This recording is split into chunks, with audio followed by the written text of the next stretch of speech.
à ton esprit. Éternel, notre Dieu, nous nous ouvrons à ton esprit, afin que l'Écriture devienne pour nous, maintenant, source de vie. Que cette vie mette dans nos cœurs des idées, puis dans nos bouches des paroles qui donnent de la force et de la lumière. Rends-nous attentifs à ce qui est juste et bon en chacun. Ouvre-nous à une espérance féconde. Fais-nous toujours espérer une nouvelle étape de création. Que ta joie soit notre force. Amen.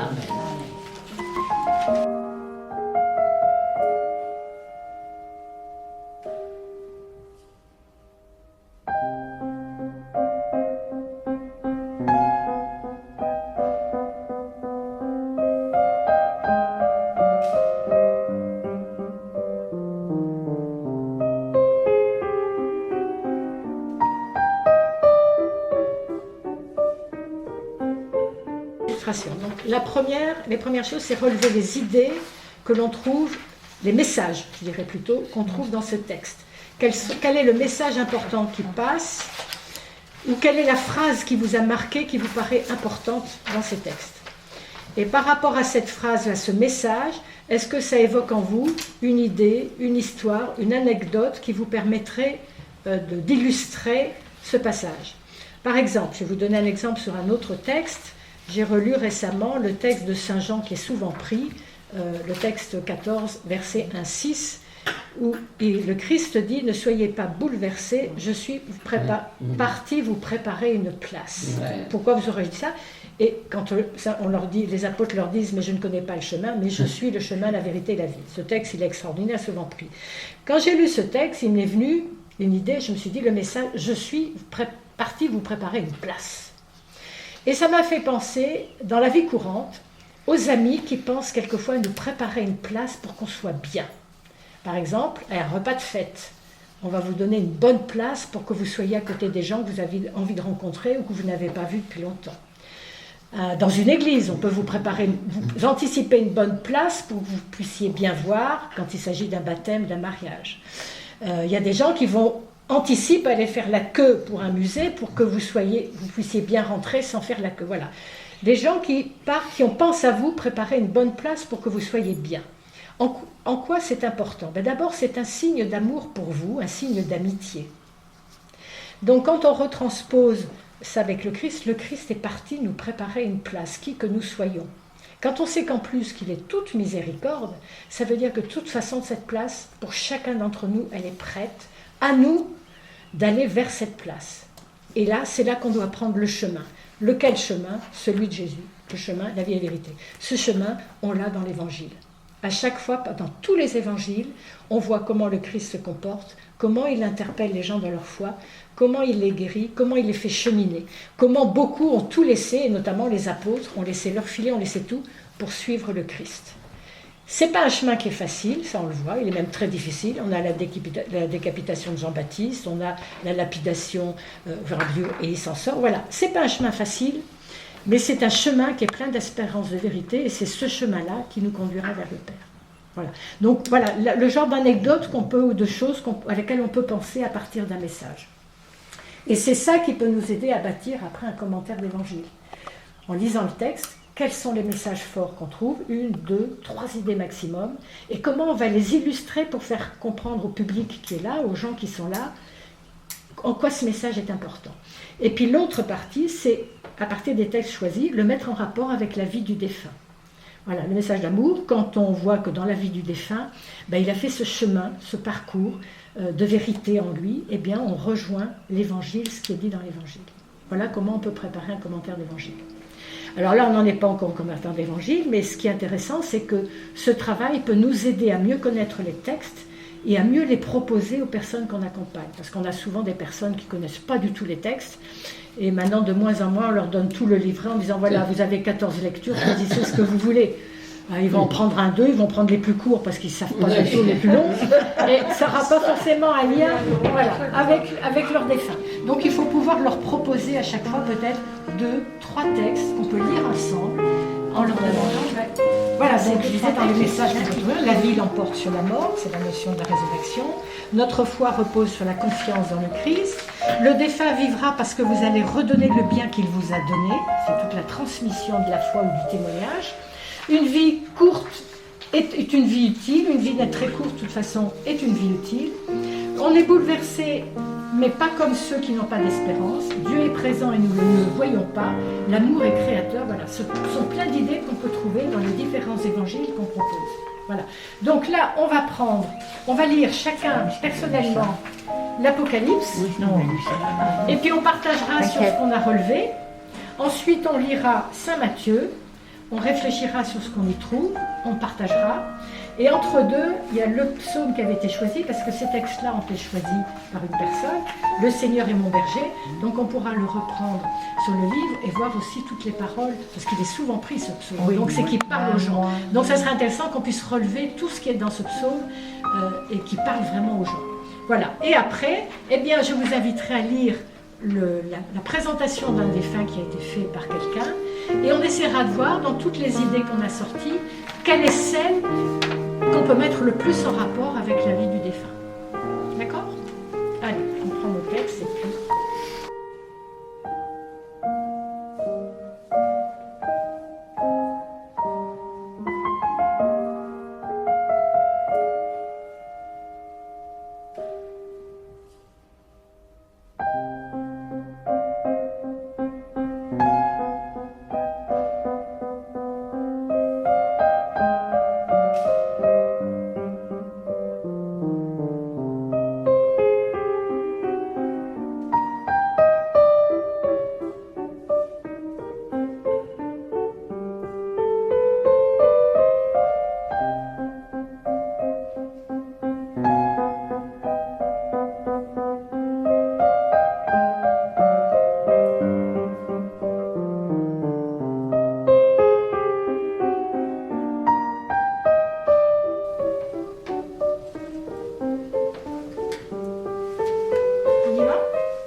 Sur l'Apocalypse, qu'est-ce que ça vous a inspiré? Catastrophe, l'Apocalypse pour moi. Dans le texte qu'il a? Pas là, non. Pas là, mais le mot. Ah oui, d'accord. Bon, on va passer le mot, on va quand même regarder ce qu'il y a dans le texte. Moi, je suis sensible au mot, c'est vrai. Mais qu'en fais-tu des commentaires d'évangile, toi? Moi, je vais te dire, je les prépare parce que j'ai une lettre de mission de l'évêque, mais dans le 94, pour pouvoir célébrer des obsèques sans prêtre. Donc, je vais au-delà. C'est pour ça que, si tu veux, je veux travailler. Là, on le fait pour que ça vous aide quand on va partager ce qu'on a trouvé dans ce texte. Il y a des choses dont vous vous souviendrez, ça peut vous aider à proposer ce texte à une famille en deuil par rapport à ce qu'elle dit quand elle ne sait pas choisir. C'est là que c'est l'intérêt. Le premier intérêt, c'est ça. C'est comment, quand on se trouve avec une famille en deuil, comment les aider à choisir un texte. Il faut qu'on les connaisse bien. Et on leur propose ça à partir du moment où on a commencé par les écouter. Écouter l'histoire du défunt, écouter l'histoire de la famille, prendre conscience de ce qu'ils ont vécu, de ce qui est important pour eux, de ce qui les interpelle ou de ce qui a été difficile à vivre. Et à partir de là, on peut dire, il y a peut-être cet évangile et celui-là, on va le lire ensemble. Peut-être que cet évangile va avoir un rapport avec votre histoire. Et on le lit ensemble. Et là, moi, c'est ce que j'ai fait l'autre jour, on en a lu 3, et elles l'ont lu et dit, elles sont revenues à suite du texte « La vie est impérissable ». Ça m'a surpris, et du coup on a dit, mais pourquoi ça? Parce que c'est une espérance extraordinaire, notre vie n'est pas perdue, elle continuera à vivre. Et ça, j'ai senti que c'était une espérance très forte. Et quand vous avez ça, après votre cérémonie, votre célébration religieuse, vous allez la bâtir sur l'espérance. Ça va vous aider à choisir les chants à partir des textes que vous choisissez ensemble. Voilà. C'est ça l'intérêt de faire ce travail. Alors après, en plus, bien, si on est appelé à faire des commentaires d'évangile, c'est toujours la même chose. C'est pour ça qu'après, il y a l'anecdote. Là, vous n'êtes pas obligé de trouver l'anecdote, mais vous en aurez sûrement à raconter quand vous rencontrez une famille. Vous partagez, on dit, oui, moi, une fois, c'est arrivé, j'ai pensé à ça ou j'ai pensé à ça. Vous avez des images qui vous viennent.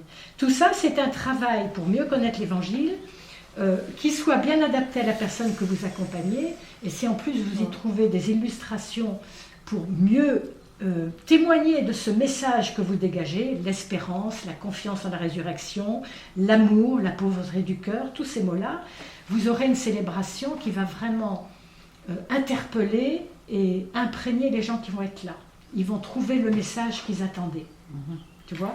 Et ça va les faire vivre. Ça va leur permettre de passer le deuil, ça va leur permettre de trouver peut-être un début de paix, un début d'espérance, et de dire oui, il y a eu tout ça dans la vie, c'était important, je vais le transmettre à mes enfants, par des actes, par des paroles, par ce que tu veux. Voilà. Il y a des petits-enfants, quand ils donnent des témoignages, ils donnent le témoignage de ce que leur papy ou leur grand-père, leur grand-mère leur a apporté, et on se rend compte de tout l'amour que la grand-mère avait pour eux, et s'ils le disent, ça leur tient à cœur. Ça veut dire qu'eux vont continuer à transmettre ce témoignage d'amour, de paix, d'espérance, etc., de foi, à leur façon. Et voilà. C'est ça l'intérêt de travailler. C'est vrai que ce texte, il nous éclaire beaucoup sur la résurrection. Voilà. Il nous éclaire beaucoup. Alors dites-moi, je vous parlerai en dernier, mais dites-moi ce que chacun... nous Voilà. explique. Hein. La renouveau, la résurrection. Comment tu le vois dans ce texte ? Ben, disons que, voilà, pour quelqu'un qui ne sait pas trop ce que c'est que la résurrection, tout ça, je pense que ce texte, il est quand même il est très explicite. Qu'est-ce que tu trouves comme, dans la Parce que résurrection tu quittes la terre telle qu'elle est pour aller vers autre chose, Oui. une autre terre, Voilà. un autre ciel, qui sera la demeure de Dieu avec les hommes. Donc c'est l'espérance. Ouais. Et puis moi, il y a cette phrase, hein, et la mort n'existera plus, c'est quelque chose de... Et la souffrance, les peurs, la peur, tout ce que des gens ont souffert sur notre terre. Hein, voilà. Et puis la première création aura disparu, ça veut dire que voilà. Que tu quittes cette terre. On peut espérer de vivre quelque chose de plus beau. Voilà. Plus beau. Est-ce que Barès, C'était Juliette, cette espérance. Moi, ce que je trouve beau, c'est Dieu qui vient vers nous, en fait. Il descend vers nous. Ouais. Et il descend, en fait, on ne dit pas, il descend sur la terre quand même. Tu vois ? Oui. C'est Dieu qui vient à nous. Et ça, je trouve que c'est quand même... c'est Il nous réconfortant. attend, il nous Non, attend. il vient, regarde, Il c'est vient, marqué, oui. c'est marqué. J'ai vu descendre. Voilà, La cité. oui. Oui, mais ça, Hein? c'est la cité sainte. Non, mais c'est Ouais. Dieu qui vient Ouais. aussi vers. C'est voilà. Ouais. C'est Oui, moi Dieu ça je dans la trouve que cité c'est sainte. important Oui, c'est parce Dieu qui que va s'adresser à... en fait Dieu jusqu'au bout et même complètement voilà il sera complètement Ouais. avec nous. Ouais, il nous accueille. Voilà, il vient Voilà. vers nous. Et ça, je trouve que Il c'est c'est- pour nous pour toujours. Pour toujours. Voilà. Moi ça je trouve que c'est quand même. Bon, c'est vrai que La première chose qu'il va faire, c'est Tu veux que... dire quelque voilà, chose, il va- Christiane ? Moi, c'est essentiellement le dernier paragraphe qui est bah vraiment oui. là le message d'espérance. Ouais. Hein, parce oui. que il essuiera les larmes, la mort n'existera plus, plus de pleurs, de cris, de tristesse. On voit tout l'amour de Dieu là. Voilà, ça c'est L'amour. vraiment un Moi, bon moi, message. ça ressemble à tout ce qu'on vient de dire. C'est évident d'ailleurs qu'un monde nouveau s'ouvre à nous, plein d'espoir. Parce que on est sauvé, on aura une autre vie, puisque ça essuie toutes les larmes et tout. Donc c'est l'espoir vraiment de connaître autre chose. Et c'est vrai que quand on prépare quelque chose pour l'enterrement, il faut leur donner l'espérance. C'est le plus important qu'il y a autre chose après. C'est ça qui... Alors moi j'ai Quel trouvé, fil conducteur. j'ai aimé, pour moi c'est un renouveau de la vie, sans cesse une vie qui est sans cesse renouvelée. Alors là elle est annoncée, comme on l'a dit, on va laisser tout ce qui est matériel sur Terre pour une vie vraiment qui ne s'arrêtera pas. Mais ce que j'ai aimé, c'est cette notion de renouveau de la vie, cette vie qui se renouvelle sans cesse, et ça va être tout notre parcours pendant la vie. Et ça, dans ça, ça, tu disais Marie-Claude, ça appelle la notion de résurrection. Oui, tout ce qui était avant va mourir parce qu'on va aller vers cette vie qui ne s'arrêtera jamais. Et je me dis que c'est là notre chemin de vie. C'est que tous les jours, on est appelé à se renouveler. Voilà. C'est pas seulement quelque chose qui viendra un beau jour à la fin des temps. Ça y est, tout se terminera et on partira. C'est quelque chose de permanent et c'est un chemin perpétuel pour nous chaque jour. Voilà. C'est l'amour de la vie qui est sans cesse renouvelé. Tous les jours, on est appelé à se renouveler et avancer vers ce chemin d'espérance. Voilà. Donc c'est tous les jours, on est appelé à quitter tout ce qui est ancien, tout ce qui est passé. Il ne faut pas se tourner tout le temps vers le passé, il faut aller de l'avant. Il faut savoir laisser derrière ce qui a été difficile pour avancer, renouveler toujours vers cet amour qui nous est donné, que Dieu est descendu. Voilà. Et vers cette demeure qui nous est promise avec une vie qui est éclatante et qui s'arrêtera jamais, qui sera libérée de toutes les peurs, les angoisses, etc. Donc on est appelé chaque jour à se renouveler et à aller de l'avant. Voilà. Pour moi, c'est ce que m'inspire un peu ce texte de l'Apocalypse. Mais bien souvent, quand on va rendre visite aux familles qui sont endeuillées, en fait, le plus important, c'est leur donner cette espérance. Parce que nous, on le sait tout ça, mais eux, ils ne le savent pas. Il faut leur donner cette espérance. Ça leur fait du bien, j'entends. Voilà. Et c'est assez concret parce que on respecte leur douleur parce que la douleur, elle est humaine, c'est normal. Le deuil, il est très important. Mais bon, cette espérance, c'est ça qu'il faut leur donner. Et l'espérance immédiate qu'ils ont, c'est que la personne qui vient de partir a peut-être souffert de maladie et de savoir qu'elle est maintenant libérée de cette souffrance, libérée de ses inquiétudes, libérée de peut-être son manque de mobilité si elle n'était pas mobile, libérée de devoir toujours faire appel aux autres. Voilà, elle est libérée de toute cette souffrance et maintenant elle est dans une plénitude. On entend tout le temps, il repose en paix, ça veut dire que il est tout. Et ça, il l'espère. C'est voilà, c'est ce que les gens espèrent. Et que l'amour ne meurt pas. Voilà. Je suis allé à la sortie de l'enterrement hier. Je suis allé au pauvre petit Gaspard, qui était un peu perdu, le pauvre. Le petit-fils de la dame qu'on enterrait, que je connais, c'est mes voisins. Et je lui ai dit, ça, il faut que tu le crois, hein? Sois persuadé. Et puis elle t'aime toujours, et encore plus. Oui, c'est important. Elle n'a que le temps pour ça maintenant, que d'aimer, là où elle est. Oui, ce petit, ce que j'ai aimé, c'est qu'il est allé communier. Peut-être qu'il n'était jamais allé à l'église. Et est-ce qu'il a fait sa communion, ce petit? Il a même pas fait. Mais il est allé communier de lui-même. C'était beau, j'ai trouvé. C'était beau. Les parents ne sont pas allés, mais lui, il y est allé. C'était beau. Oui, c'est ça qui est étonnant quelquefois, c'est de voir, même entre le moment où on a accueilli la famille et ce qui se passe pendant la célébration, on se rend compte qu'il y a déjà eu un cheminement, soit sur le pardon, soit sur l'intérêt d'aller communier, soit sur la démarche de la lumière, soit dans le geste de la bénédiction. Voilà, on sent que déjà il y a un cheminement qui se met en route et qui va leur apporter la paix et qui leur apporte une espérance. Justement, à ce propos, grâce à la documentation de Noël, j'avais relevé un poème dominicain que d'ailleurs j'ai lu à ma famille quand je viens de perdre quelqu'un de très proche, qui est en janvier. Et ce poème, je m'en suis aussi inspirée pour mettre des petites phrases dans les présentations. Quand la famille perd quelqu'un et croit qu'il est perdu, que c'est fini, ils sont dans le choc. Et j'ai trouvé ce poème, si vous voulez que je vous le lise, qui j'ai vu, moi, ma famille et ceux à qui je l'ai dit, qui ah oui, c'est vrai, et c'est vrai. Alors, la famille ne se détruit pas, elle se transforme. Une part d'elle va dans l'invisible. On croit que la mort est une absence, quand elle est une présence secrète. On croit qu'elle crée une infinie distance, alors qu'elle supprime toute distance, en ramenant à l'esprit ce qui se localisait dans la chair. Plus il y a d'êtres qui ont quitté le foyer, plus les survivants ont des attaches célestes.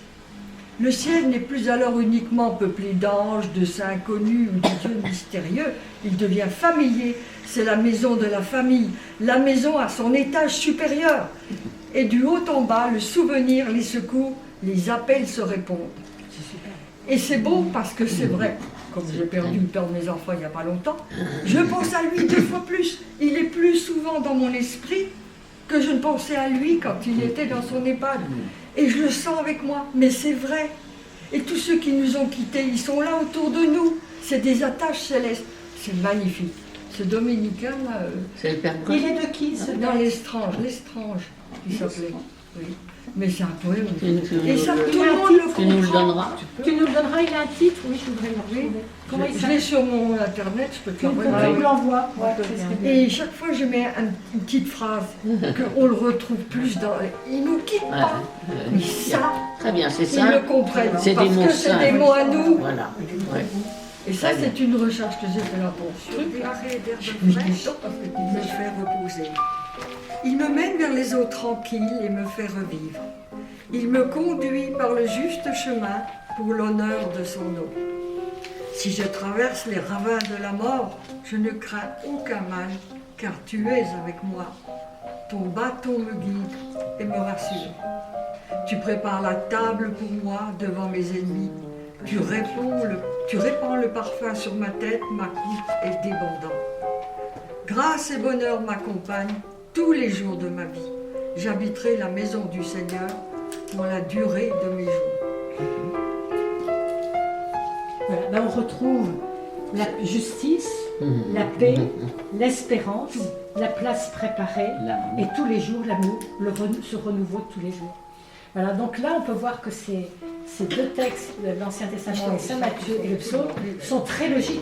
Et que si on voulait faire un commentaire d'évangile, on a trouvé tous les éléments qu'il fallait pour commenter et toutes les images aussi qu'on peut avoir pour expliquer vraiment tout ce renouveau, toute cette création, tout ce chemin qui est source d'espérance, de bonheur, de paix et d'amour, et qui ne va pas sans difficulté. Mais il faut avoir la force de s'oublier et d'avancer chaque jour. Voilà. Et c'est ce chemin, force, cette c'est aussi performance. Dieu qui nous la donne. Parce Voilà. que, C'est lui qui nous accompagne voilà. avec son bâton. S'il n'était tous pas les là, jours. Voilà. C'est lui qui est là, et comme on l'avait au début, comme disait Juliette, il est descendu, Dieu est descendu vers nous, et pour nous accompagner